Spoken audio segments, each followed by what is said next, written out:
All right.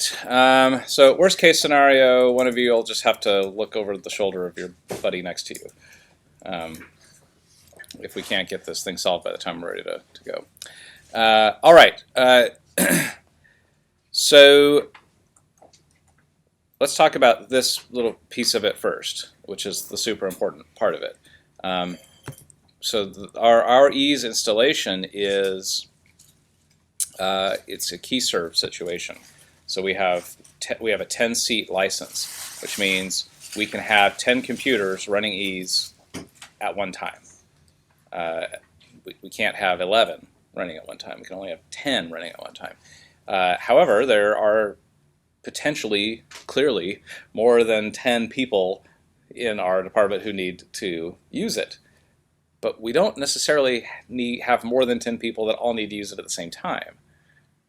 So rather than buying 20 licenses, I can buy 10, and we just take turns using them. And that 10 should be more than enough for our purposes. But only if people don't squat on their licenses. Okay?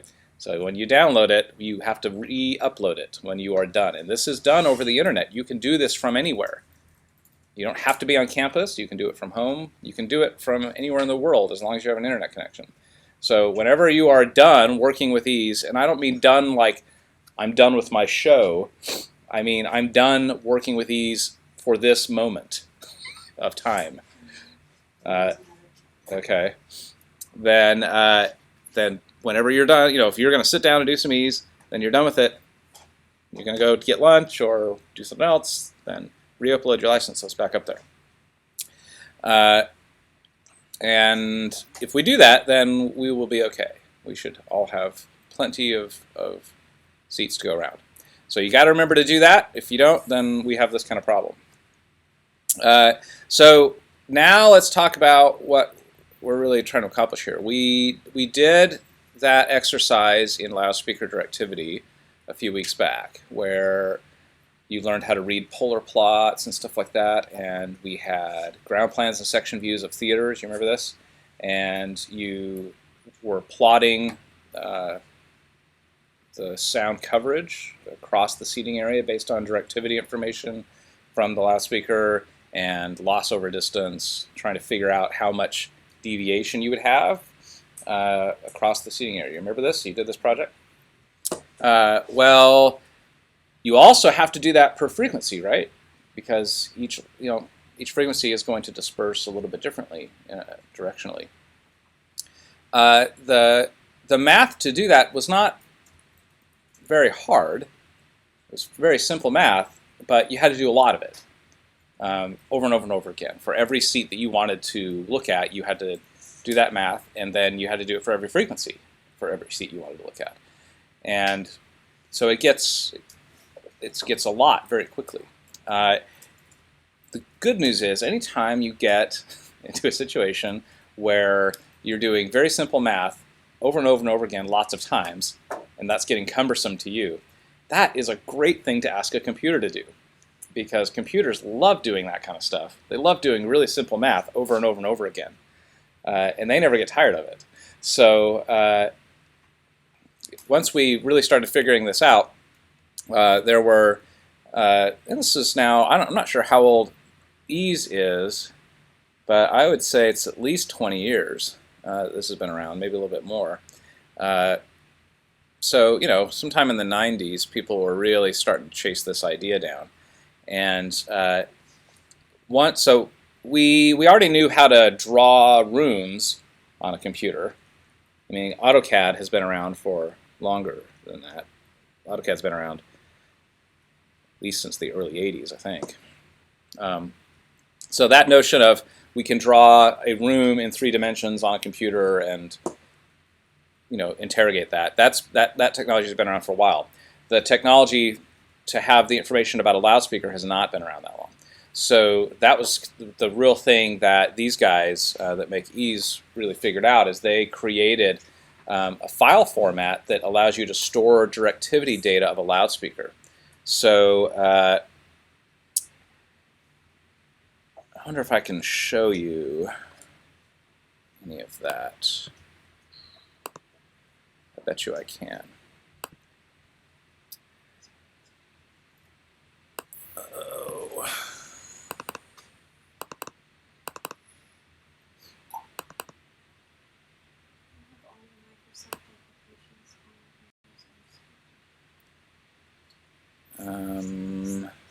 Yes. No, it's not that. Where do I have that?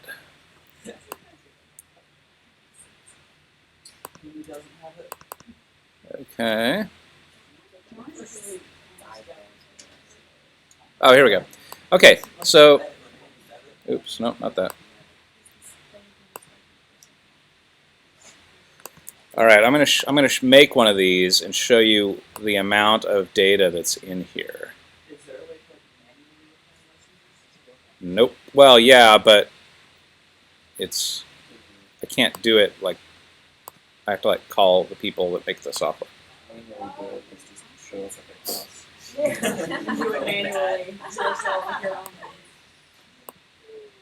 Okay.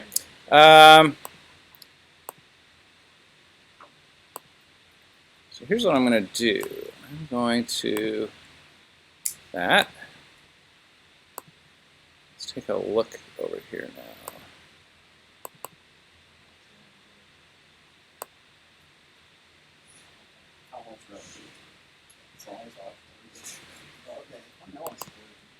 Okay, look at this.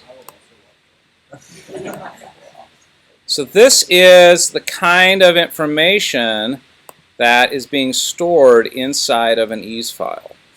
Okay, so this is for the frequency of 100 hertz, and this is a big grid, right? So you have horizontal over on this side, vertical on this side. So at various angles, what it's telling you here is how many dB you are less than 0.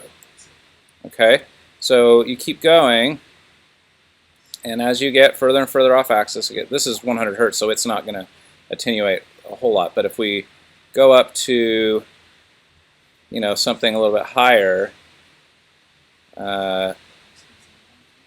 yeah. So here's 2K, and we can see, you know, at 2K, if we go like 115 degrees vertical and 170 degrees horizontal, we're down 21.54 dB at 2K. Okay, so this is created by actually measuring these loudspeakers. So somebody puts them inside of a very quiet room, usually an anechoic chamber, and they hook them up to some sort of rig that allows them to turn them at various angle increments. In this case, it's 5-degree increments. And they measure, do like an impulse response sweep off of it to get a sense of every frequency at that angle. And then there are tools that you can get from the company that makes ease that will take all of that measured data and convert it into this kind of a thing. You have a question? I think I read something somewhere on the internet that said they started moving away from anechoic chambers because it would give like a weird damping effect to the frequency response, and they started using like another type of room. Well,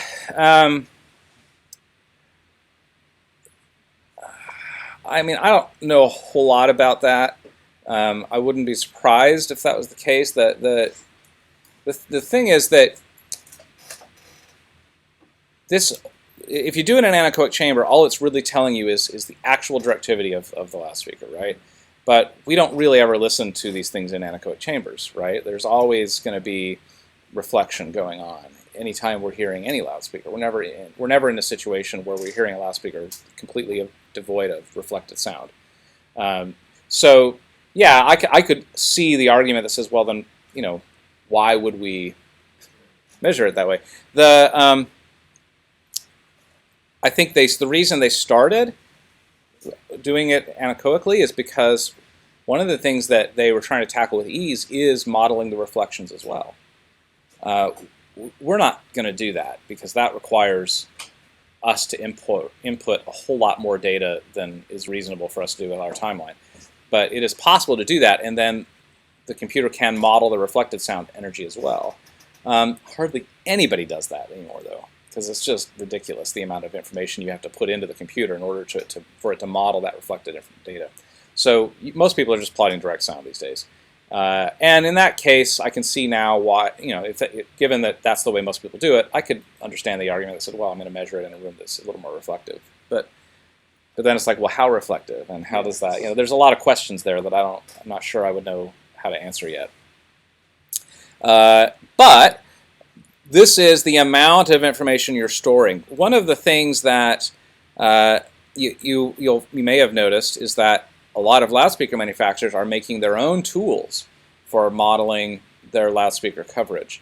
Ease used to be kind of the only game in town for a long time, and there were various efforts to sort of respond to that because it's an expensive program and a little cumbersome to work with. And so there's other things that have come out over the years. In fact, several years back there was a big push from a group of people that make similar tools, and they formed this group called the Common Loudspeaker Group or something like this.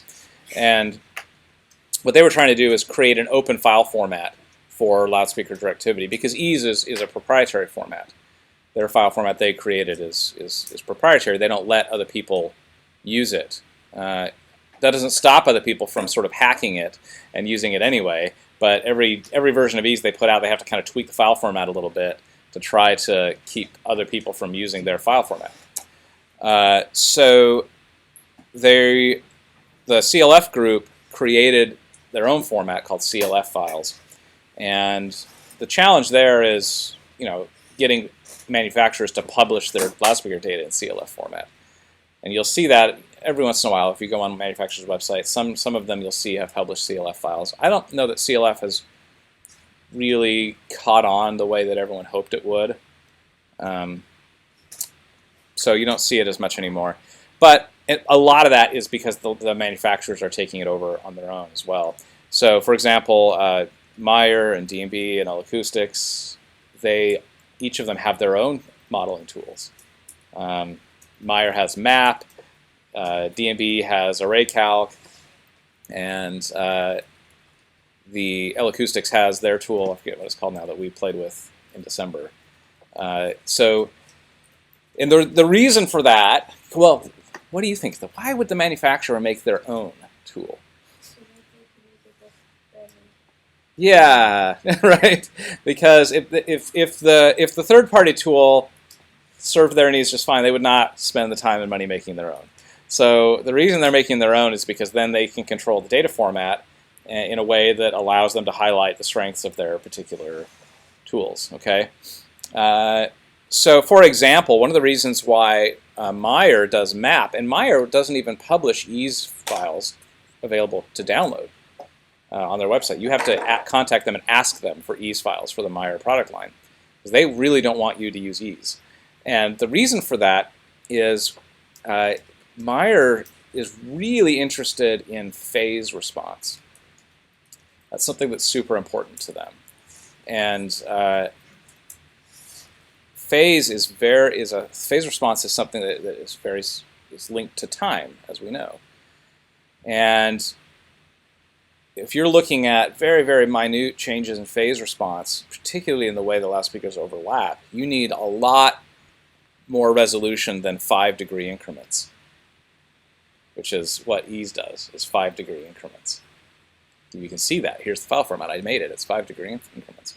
So Meyer wants, I think it's even half-degree increments that they do their data in MAP. So it's a ton of data.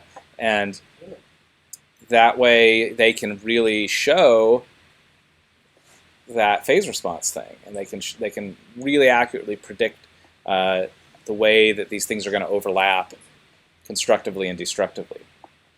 So that's just an example of that. And that's why you have to ask them for Ease files. You're going to ask them, they're like, well, if you use the Ease files, it's not really the very good resolution. And you say, yeah, I know, but I'm going to do it anyway. Yeah. This D&B also will not posting graphs, but they'll put out Ease data. Mm-hmm. Is there a way to see like an ISO? Yeah. So there's a so there's a few things out there. One is this this guy, can't remember his name. I'll say it right here.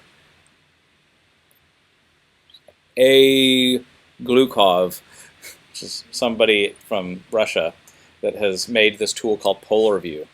And what PolarView does is it allows you to read ease files, and CLF he's even got. And you can look at them in various ways. So for example, I'll pull this up. I can select a frequency, and there's a balloon plot of it, kind of showing you, how, red is the loudest, and as you go off axis in various degrees, it gets quieter. There is, you can also look at it in a polar plot view, and you can tweak the angles as well.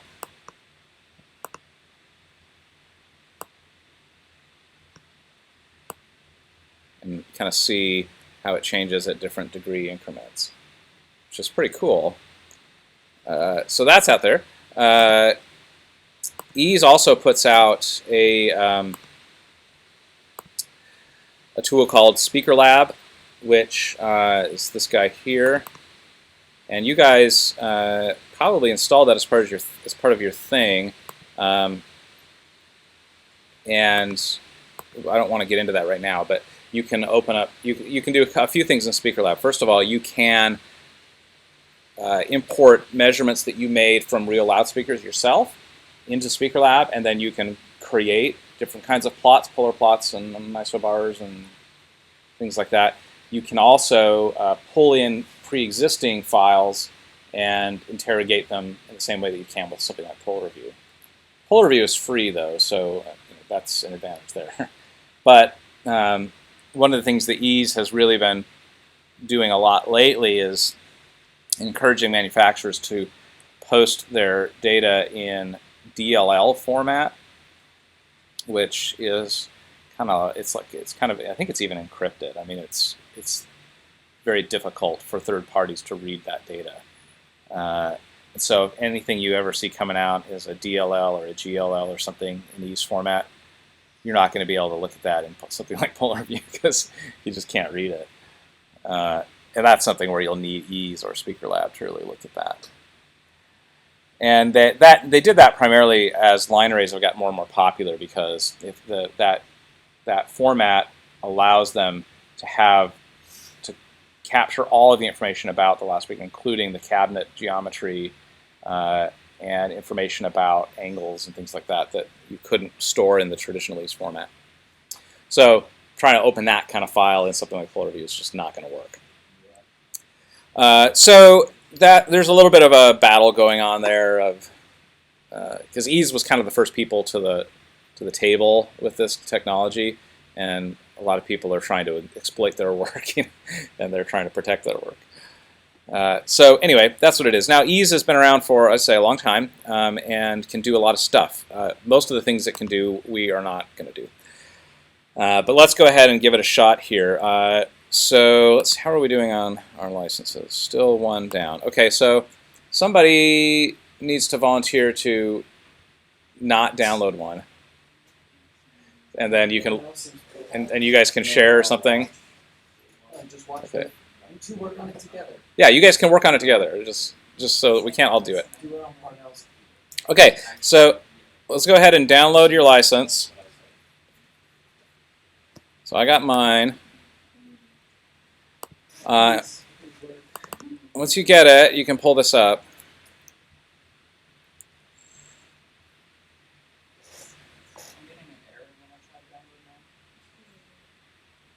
It's true. No, I got the same thing. Yeah, it happened to me about 3 times.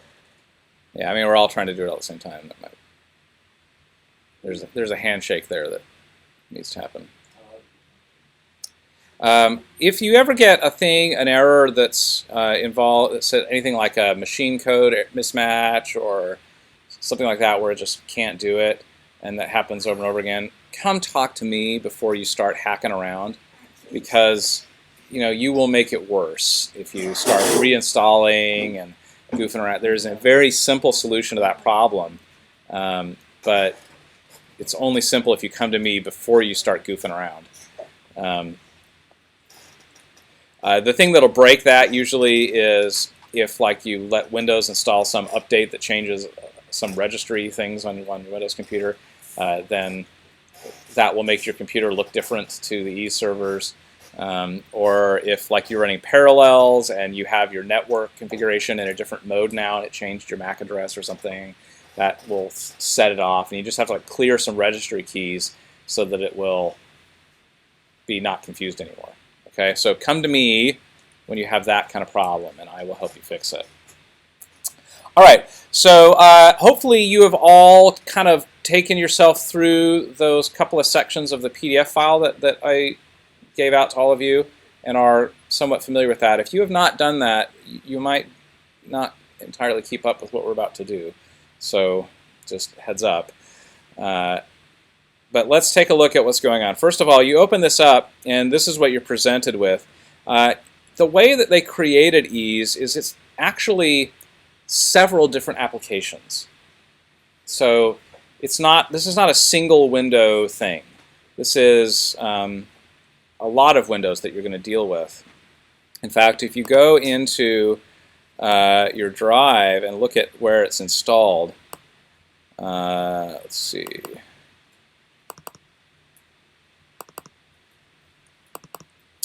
You know, look at everything. Every time you see a red icon, that's a separate application that does one of the functions for ease. Okay. So they have just created a separate app for every little function that they wanted to make ease do. And all of those apps share a common database. And that common database, well, it's several common databases. There's a database of loudspeaker directivity files that ship with this. So they work with a lot of the loudspeaker manufacturers to get this data from them, and they will distribute it with ease. You can also download that stuff from the manufacturers if you find that the stuff that's in ease either is not good data, which happens sometimes, or maybe there's a new product that's come out that isn't part of the installation yet. You can download it yourself from the manufacturer and install it into your ease path, they call it. So there's also a materials database, and materials are like wall surface materials, things like concrete and plaster and paint and curtains and stuff like that, because you can put all that into ease. You also have a project database on your computer that has rooms that you've drawn and projects that you've worked on, theaters and stuff like that. So all of these apps that Ease uses will share that common database. But what that means is that if you've got more than one of these things running at a time, and that will happen with you. You will have multiple Ease apps running at the same time to do various functions that you're working with, and they're all sharing a common database, which means if you change something in one of those apps, it doesn't necessarily automatically update in the other ones. You have to push the change that you made in the one, you have to push that back to the master database before the other apps can pull it back, because the apps are not talking directly to each other. They're talking to that common database, and so that's just an important thing to keep in mind when you're working with this. You make a change in one window, you have to then kind of do a save or an update data kind of thing, which pushes it into that common database, so that when you switch to the other window, that change is reflected in that other screen. I've seen a lot of people kind of get hung up on that particular problem and think that they can just jump between windows, and why isn't it updating, and why is it throwing me all of these errors, and that's why. So when you get to this main screen, there's a couple of things that you really need to do. First thing you need to do is open up that options screen. You go to File and Options, and go to this tab for Settings,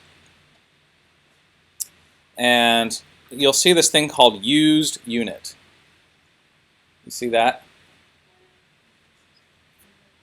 It's under Settings. So you go to File, Options, and then the Settings tab.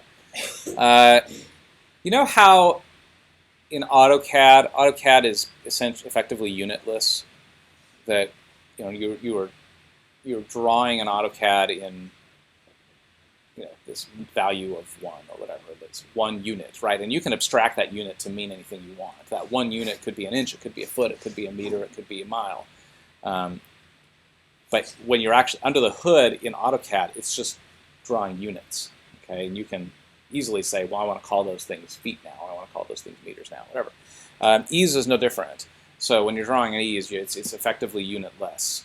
And so what you do need to do is decide what types of units do you want to abstract these things into. And we tend around here to work in feet, not meters, for various reasons. So I would strongly recommend that you do that. So select the English feet.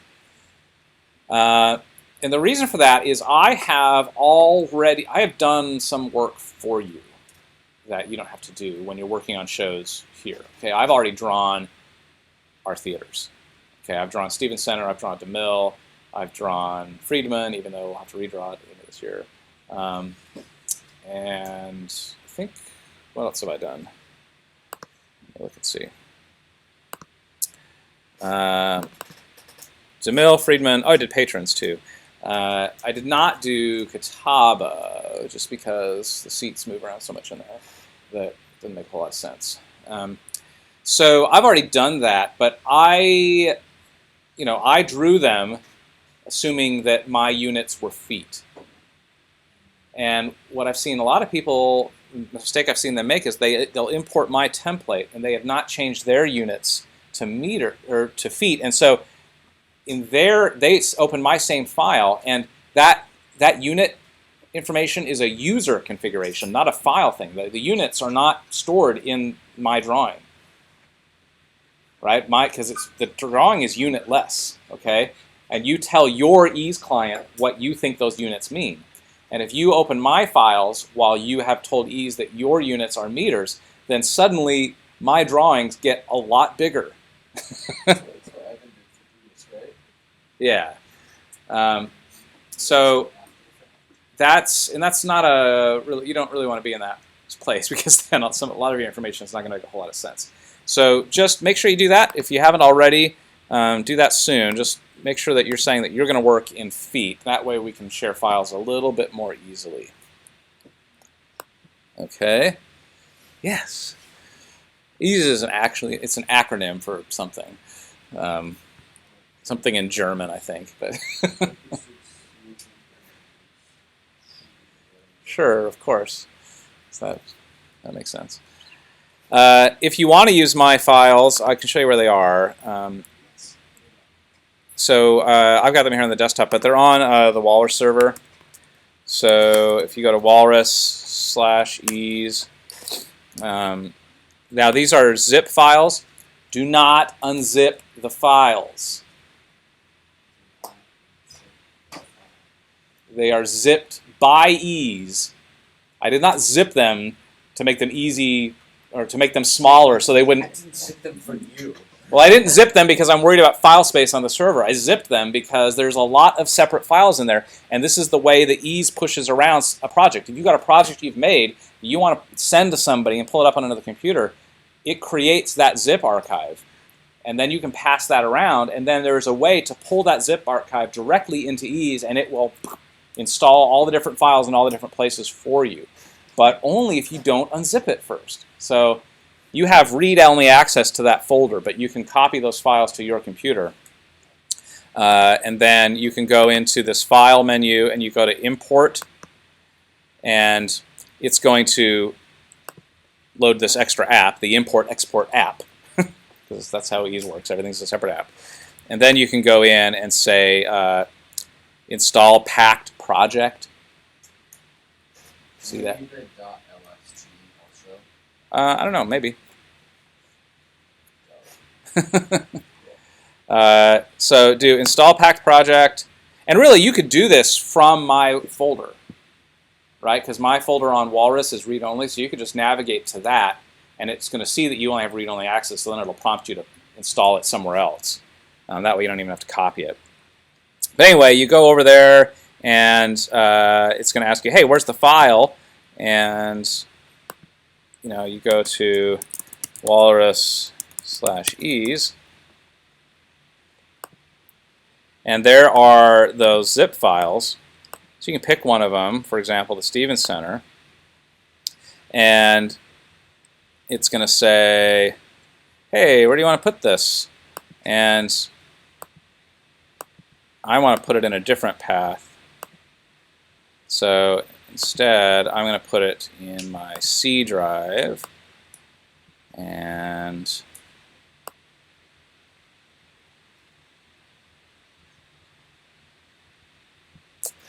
users, my thing, desktop, I'll do my new folder. No, I'm just, we're not going to do that. I'm showing you how to import a file, but we're not going to work with these files today. So once I choose the path, then I can say OK. And there it is. There's the Stevens Center that I've drawn. And you can save that project. Now when you close that, you'll be able to find it in your on your computer. So I know I put it in this folder, and there it is, Stevens Center. Now I can open it up here, and now here's you see all these extra data here, and it automatically opened this extra window, and now I can goof around with it if I want.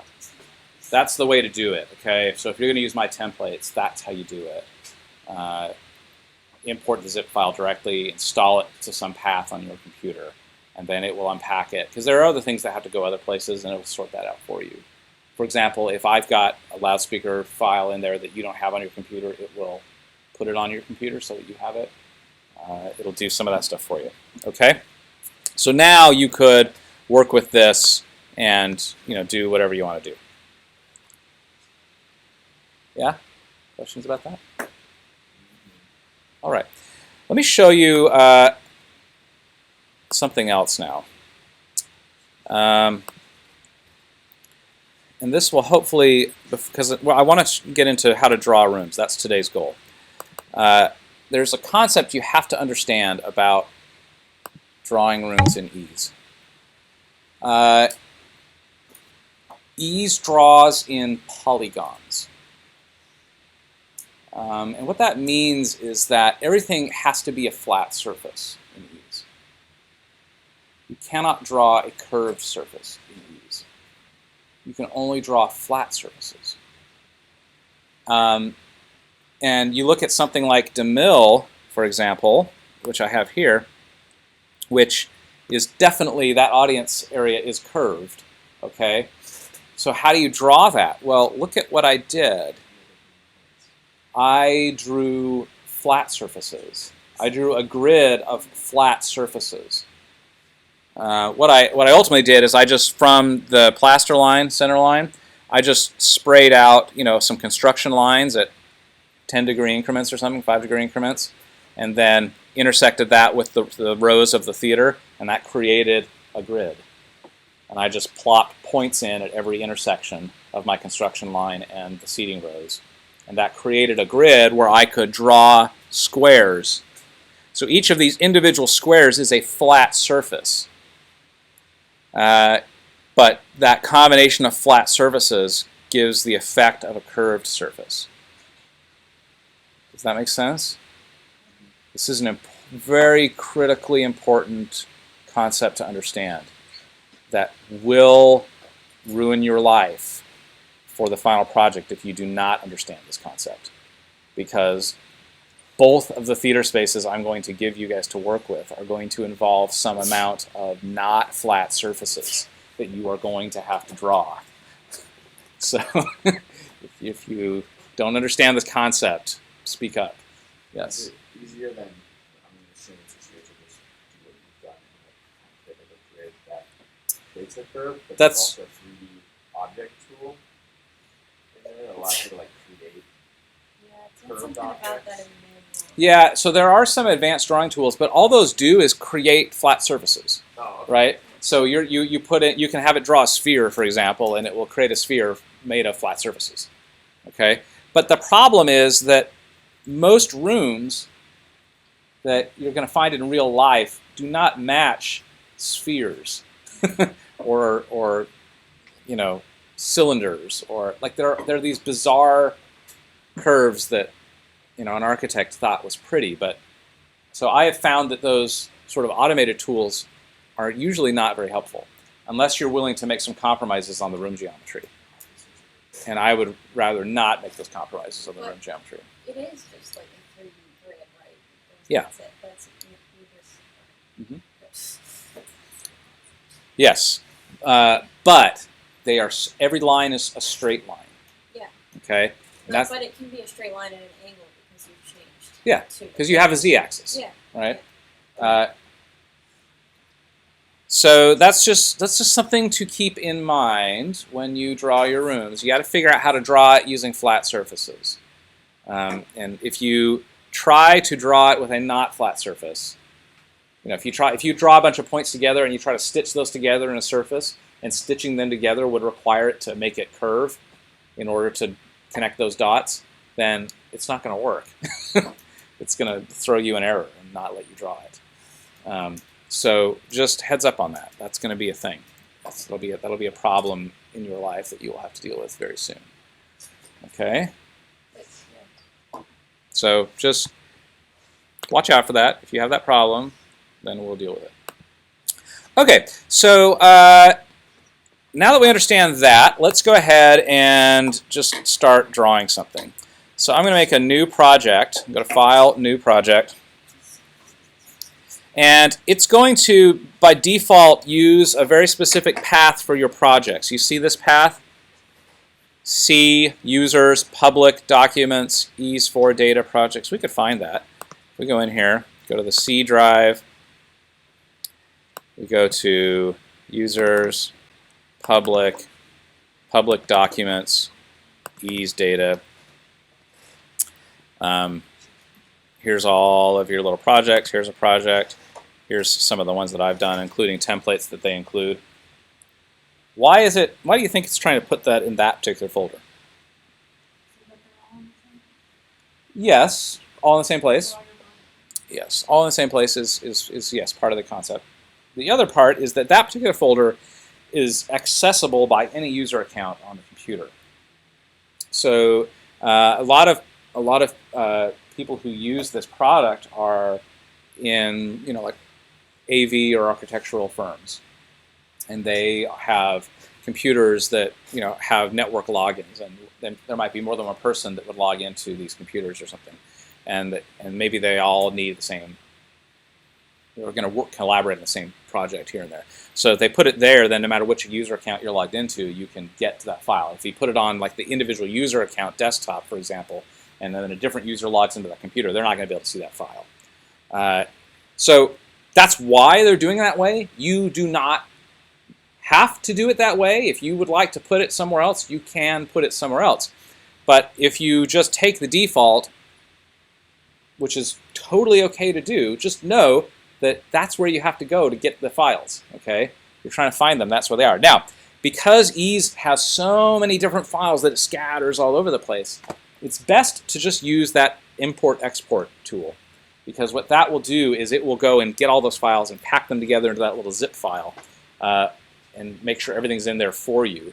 And then you've got that zip file you can like put on the server for your archives or email to your friend or whatever, right? That's the best way to do it, rather than trying to go and scour your computer for all the different disparate pieces that make up this project. Because if you miss one of those files and then try to pull it up onto the computer, then something's not going to work because you're missing some bit of data, okay? So that's where that is. So I'm going to call this, I'm going to do the Stevens Center again, just since I know that's not one you guys are going to do for your project. Because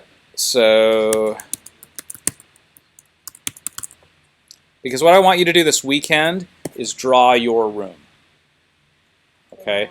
For your remember your loudspeaker directory project you did a few weeks ago? Some of you did the Catawba and some of you did the Friedman. So you have to draw that this weekend, okay? Import. Yeah. Done. Without importing my files, right? You need to actually draw it. Okay? So Stevens test, yes, it says I'm going to create that, and there we go. So I now have this file. Now, in order to actually draw this room, you have to go to this folder that says Room Edit. And you see this little thing that says Modify Data? That is a shortcut to launch a different app. So I open that app, and here we are. I am now in the Edit Project app. And hopefully you've been here before now. What do we notice about this screen? What features do you observe about this screen? Yeah, it looks a lot like something like SketchUp or even AutoCAD, or I mean, this is a 3D vector drawing tool. What do these colored lines mean? Yeah, I've got a red line, a green line, and a blue line. So the red line is, so this spot 0, that is your origin, or in CAD they call that the UCS. And X is pointing off the direction of this red line. So positive X goes down this way, negative X goes up this way. The green is Y, so positive Y goes off this way, negative Y goes off this way, and the blue line is Z. And you may not have worked with Z very much before, but Z is an axis in any vector drawing tool. AutoCAD has a Z axis, whether you've used it or not yet, doesn't change the fact that it's there. But Z is, usually Z is up, okay? So for example, anybody know the company called ZFX Flying? You ever heard of them? They're an automation company that does, you know, flying effects for theater. So they do like the Mary Poppins and all that kind of stuff. So it's Z-FX. It's a very clever little title. Z meaning altitude. Okay. So this blue line is Z. And so as you go up this blue line, you're going positive Z, in other words, up into the air, usually. So that's important to understand, is that you can, these axes can be any direction you want them to be technically, but we need to all kind of agree on where those axes are going to point. Because if we all have a different idea about which direction X is, then we can't work together. We can't share our files and, you know, and our data. We have to agree on where these things point. So here, when I say agree, that means I'm going to tell you what it is, and you have to agree with me, or we can't go any further. Okay? So we can debate it if you would like, but in the end, you will still do what I'm about to say, which is X, positive X, moves in the direction of stage left. You know the difference between stage right and stage left? As opposed to house right and house left? What's the difference? Switch and opposites. It's like the direction if you were standing on House the actor's left and the actor's right. Yes. So stage left is I am a person standing on stage, staring out at the audience. My left. Okay. Stage left. That is positive X. Positive X is stage left. Positive Y is upstage.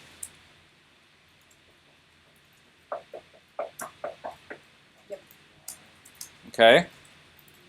So if I am the actor standing on stage, staring at the audience, Y travels in the direction behind me. Okay? And what I'm telling you is the E's preferred direction. I mean, I'm not making this up. This is the directions that E's prefers you to use. It's possible to do with something else, but I would... Positive Z is up. As if I look up, I am looking towards Z. Okay? So, with that in mind,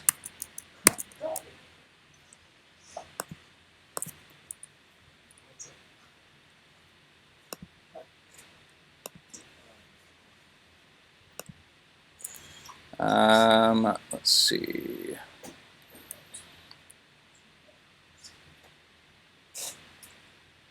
With that in mind, let's take a look at the Stevens Center. Somewhere I have both of those.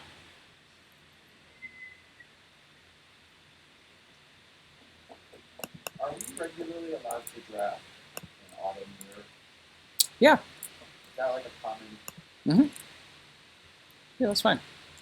for this upcoming project? Yeah. Okay. I don't know. Like some of these spaces I don't really are. Some of them are not symmetrical, so that's not going to help you, but some are. Okay, hang on. I'm trying to find the. There's more than one section view for Stevens Center. I'm trying to get the right one with the right ground plan.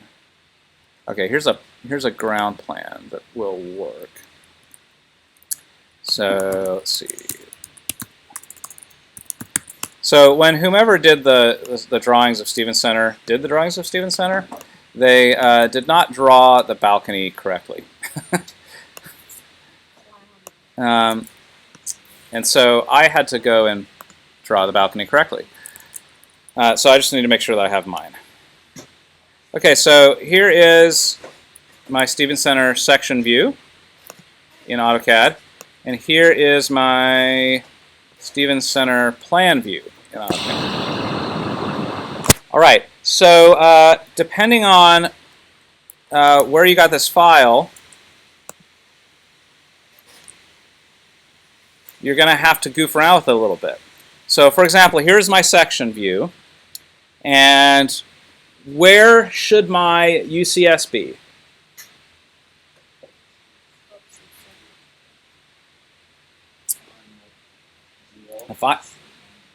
Where do we usually start at 0 if we're going to draw a theater from scratch? Center line, plaster line, right? That's usually our 0, 0 point. So we need to put our UCS there. So in the section view, that would be here, right? Here's our plaster line. And in the section view, where is the Z origin going to be? Where would 0, Z be? Stage floor level, right? So here's what I'm going to do. I'm going to type UCS, and that allows me to move my UCS origin. And I'm going to put it right here at the intersection of the floor and the plaster line. See that?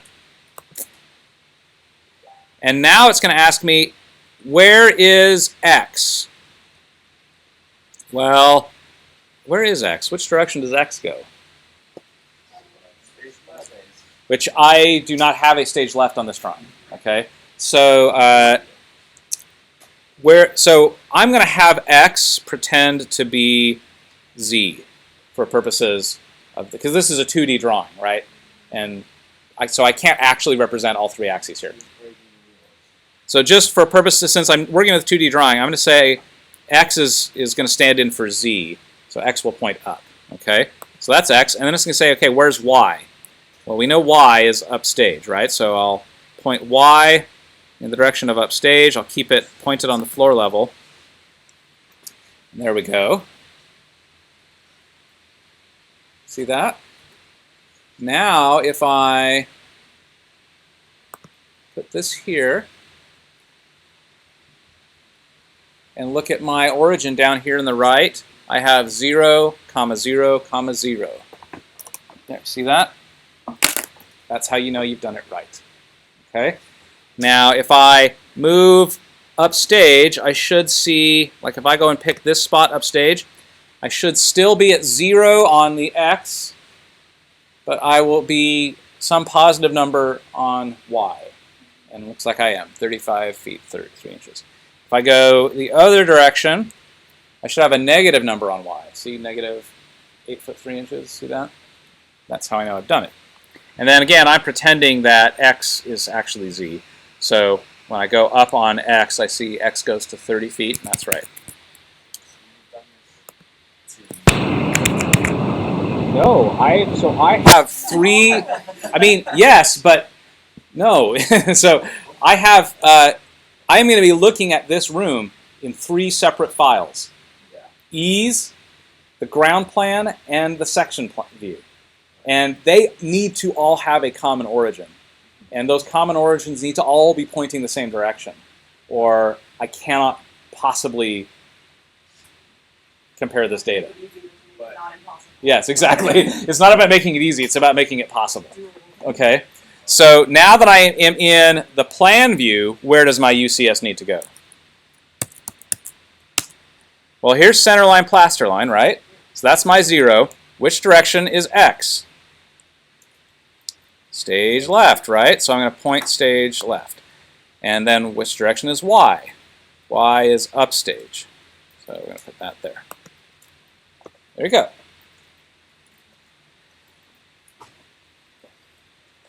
Now, if you get these files from a TD, it's probably going to be drawn in architectural units. In other words, 1 unit equals an inch, which does not work for us. And ease does not like that. Ease is going to want to be decimal values. You're not going to be able to put in 1 foot 6 inches in ease. You're going to be able to put 1.5 feet into ease. Or 18 inches. And you can do that, right? You can't do fractions in ease. So the best thing to do is to just have this be decimal feet. Okay? So if I pull up my units format, you see I am in architectural units. I'm going to change that to decimal. Okay?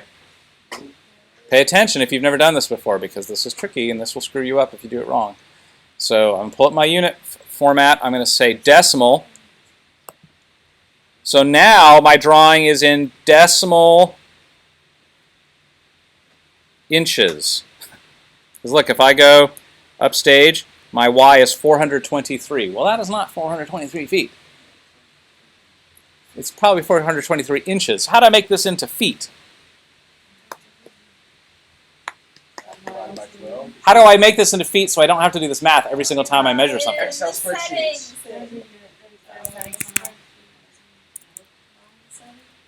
I just need to scale it. So I'm going to type scale.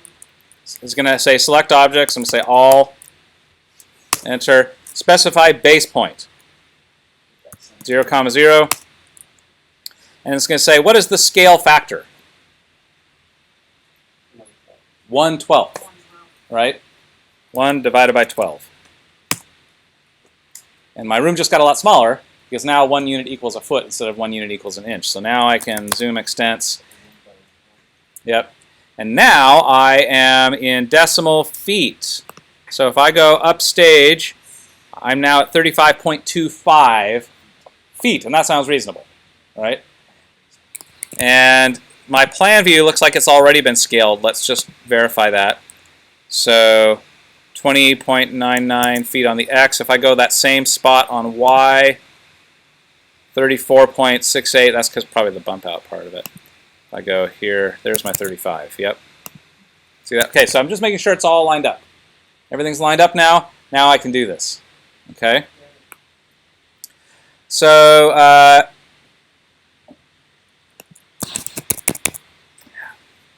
the process of drawing this room in ease involves drawing points and then tracing those points into surfaces. Okay? So let's take a look here in AutoCAD and say, well, where are my points?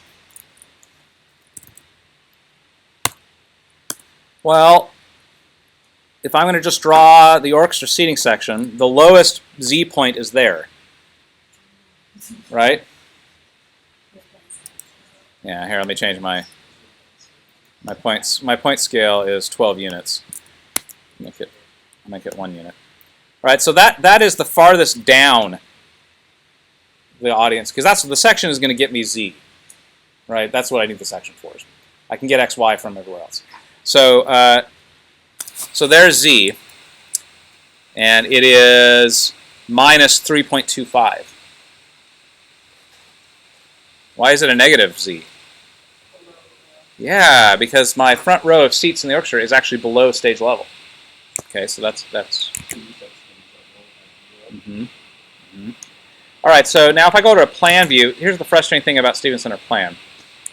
They didn't draw the seats, which is really obnoxious.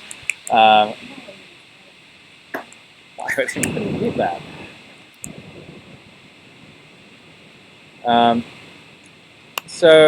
I think I feel like I've got a better one. Let me see if I can find it. I think I might have one that.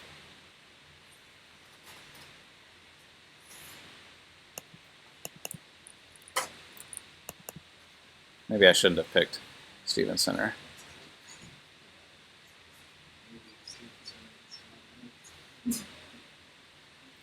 Apparently we're working on that. Well, we need the money, but...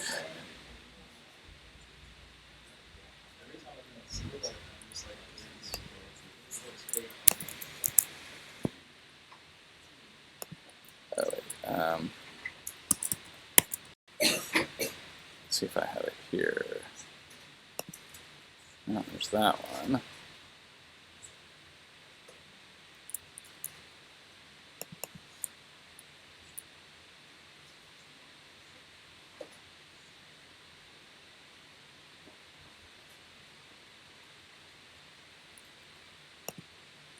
I feel like I found one at one point that had those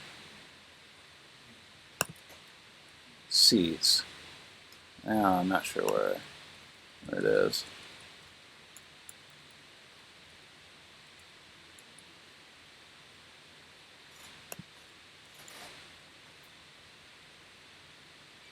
Oh, I wonder if it's in here.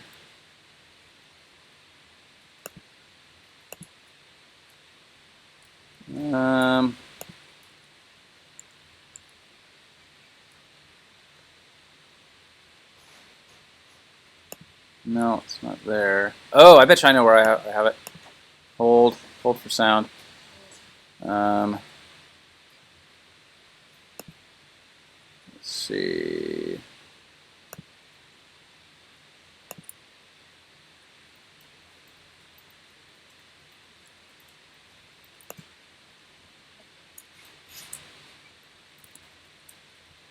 Let's see if this does it. Oh, dough. All right, we're gonna fake it. So I can get the front row corner here, right? That's a point there. They have at least drawn that, right? So that is the front row seat. So I can get the coordinates of that. So if I flip now over to E's, and let me just adjust this here so I can see those coordinates. If I want to drop a point, I'm going to say insert vertex. See that? And then I can just sort of click somewhere and say, where do you want this thing to go? Well, on X, I want it to go 24.475. And on Y, I want that to be minus 16.116. And what was the Z? Do you remember? Go back and look at it again. It was negative 3.25. So I'm going to say minus 3.25. Okay, so that I'm just going to double check that data, make sure that's right, and I'll hit OK. And oh, where'd it go? It's just off the screen.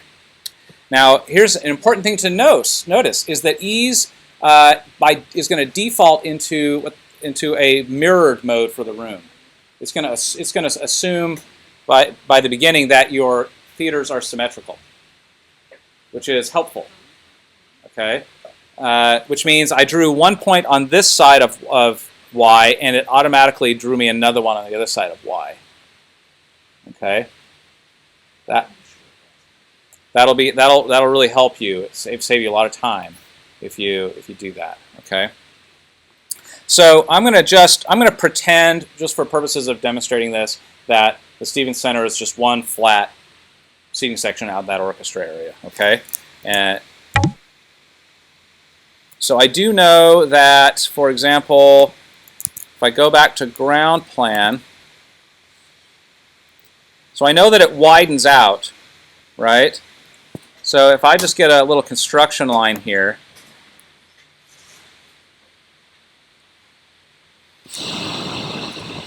no, I'll just do a regular line. So I know that it's going to go out to about, let's see, about here. And then it goes up, and that's an aisle of this area here. Okay, so I'm guessing here. So if I drop a point here, that's another one. So now I can go in and plop that point in. So where's that point? You could be doing this with me. I'm giving you the coordinates. You could be drawing them with me so you could learn. I'm going to do 32.762 on X. Y is going to be minus 34.525. And what is this Z? How would I find this Z? Well, I know that remember, Y is out towards the audience. Negative Y is out towards the audience. And my negative Y is negative 34.525. If I went to my section view and just drew a line from here out to negative 30, what is it? 4.525.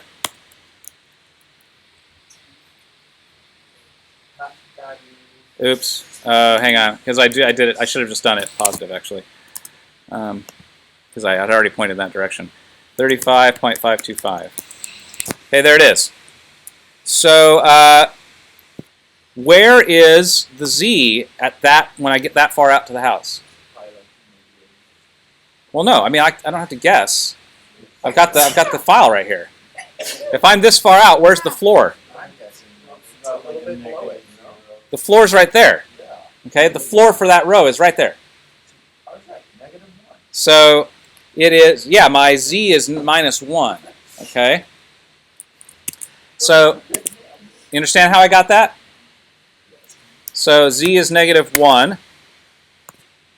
And I'll hit OK. And there it is. See that? Yeah.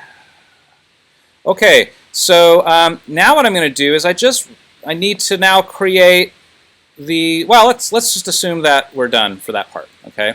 But now I've got 4 points. That's enough to make a surface, okay? So how do I make a surface? This little box that says Insert Face. Click that, and then you have to just connect the dots. You have to connect the dots in a very specific order, okay? You have to do them in the order that you want the thing drawn, and surfaces in ease are two-sided, okay? And one side is the side that would be inside the room, and the other side is the side that would be outside of the room, okay? If you draw this thing clockwise like this, so I start with that point, go here, and I draw it in a clockwise fashion, then once I get to that fourth point, it's going to say, oh, hey, you must want to like make a thing. And say, yeah, I'm ready. Say, yes, and it made that. You see how that's yellow now? Yellow means inside of the room. Okay? Whereas, let me delete this. If I draw it counterclockwise,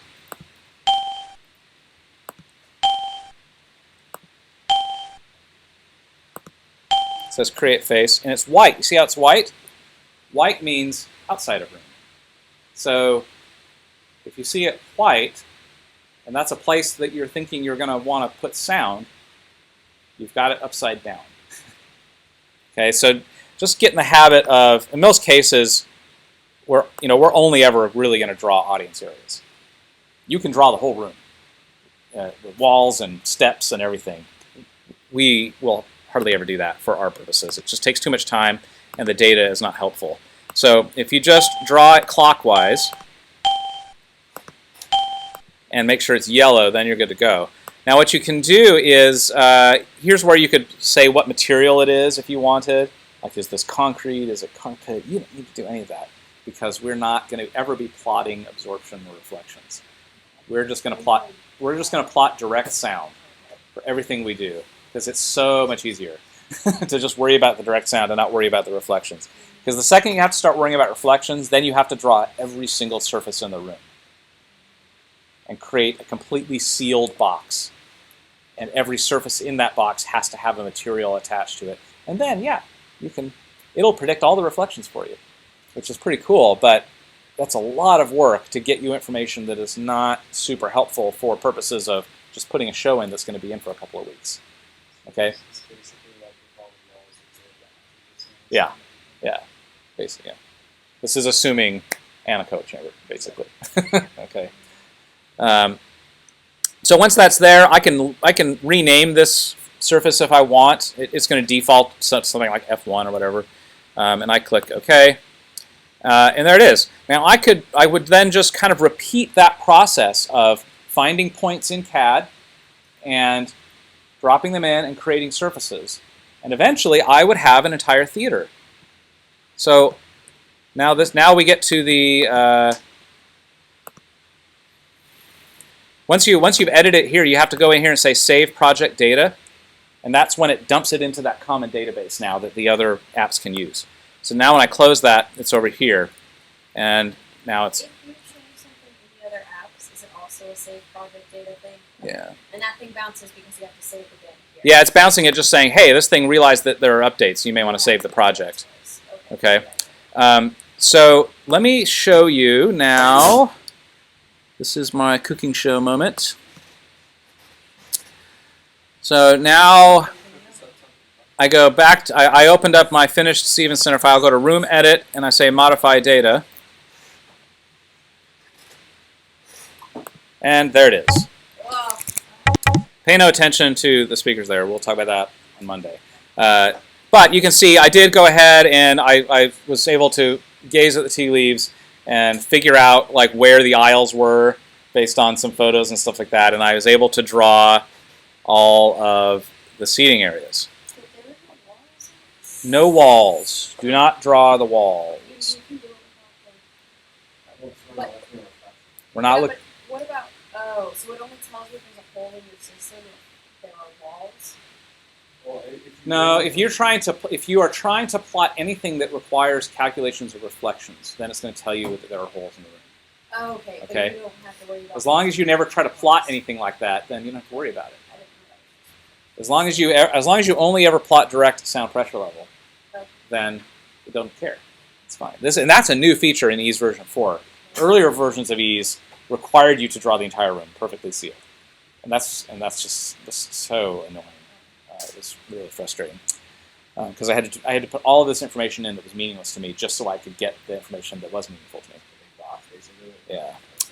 Yeah, but it's tricky because it has to perfectly line up with all of the surfaces that you do care about, and it was really difficult. Okay, so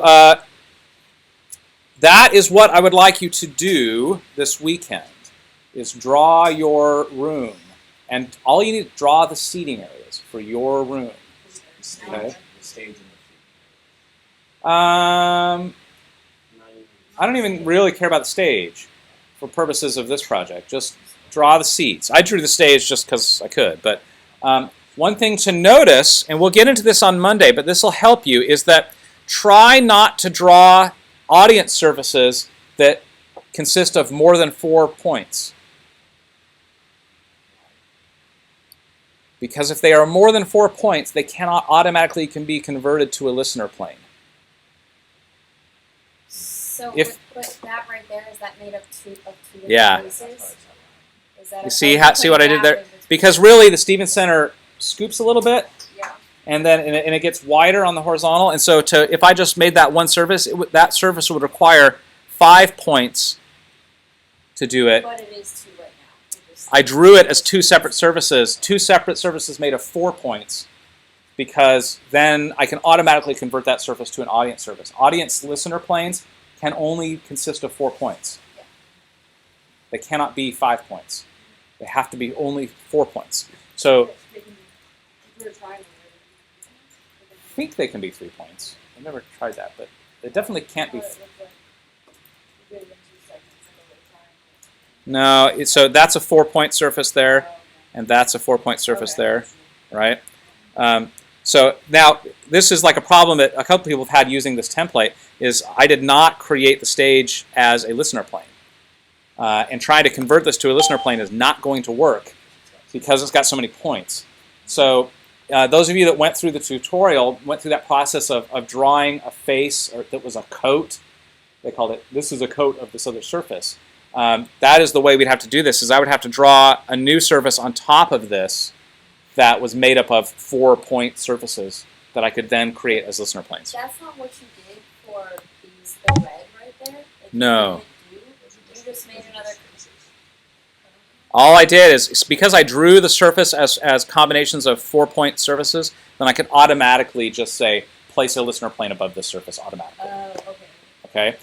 And that's what, we'll do that on Monday, okay? But just to make that process go a little smoother, just only draw 4-point surfaces. And if it's a surface that requires more than 4 points, then just cut it in half, like I did here, and make 2 4-point surfaces. Does that make sense? Okay, so that is your work for the weekend. Is I need you to all walk in here Monday with your seating areas drawn. So for undergrads, it's Friedman. For grads, it's Catawba, right? And just the seat's the way it was when you did your project, okay? So in your case, I was trying to get you to make it work all the way around, right? So you're going to want to draw these audience services, assuming that, like, you're going to want to do it in an arena style, right? So you know the depth of those seating units that are in there, okay? And just pretend that they are wider than they really are. So pretend that... Okay. So what you're going to do is it'll end up looking, it'll end up looking like this. So if, let me just pretend that's the theater, right? So you're going to end up,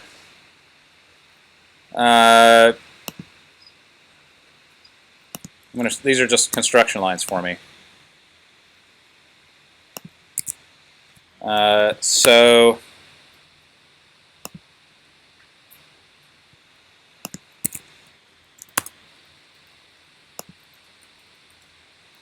you kind of see what I'm doing here?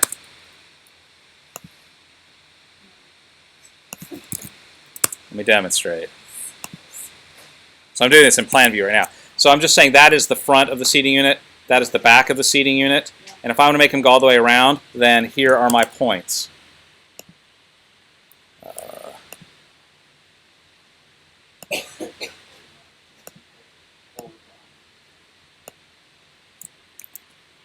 Right, there's a point, point, Okay, point, so make them parallel. point. Exactly. Okay.